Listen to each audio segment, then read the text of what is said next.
Scratch శబ్దం లేకుండా అసంపూర్ణంగా ఉంటుంది. ఇది శబ్దం లేకుండా సినిమా చూసినట్లే. అదృష్టవశాత్తు మేము స్క్రాచ్లో సౌండ్ని కూడా జోడించగలము.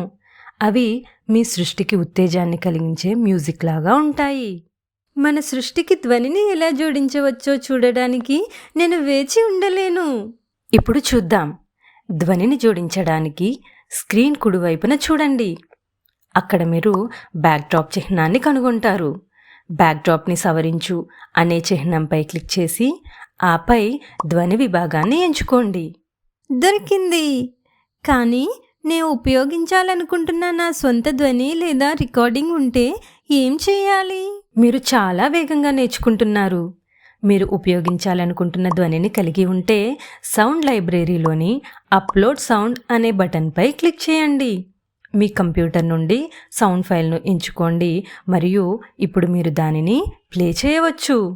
ఇది ఉత్తేజకరమైనది. నేను నా స్వంత శబ్దాలను కూడా రికార్డ్ చేయవచ్చా? ఖచ్చితంగా.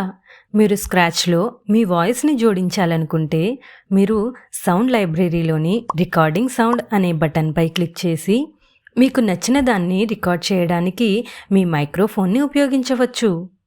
నేను ఖచ్చితంగా ఢిల్లీ వీధుల నుండి కొన్ని హెవీ సౌండింగ్ వాహనాలను రికార్డ్ చేసి ఇక్కడ అప్లోడ్ చేస్తాను.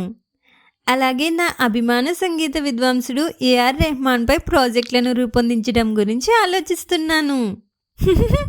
నేను నా తల గీసుకుని దాని శబ్దాన్ని రికార్డ్ చేస్తే అది ఉంటుందా? ఒక స్క్రాచ్ సౌండ్గా పరిగణింపబడుతుంది. అవును, అది ఖచ్చితంగా శబ్దమే. ఇప్పుడు మీకోసం పరీక్ష ప్రారంభమవుతుంది.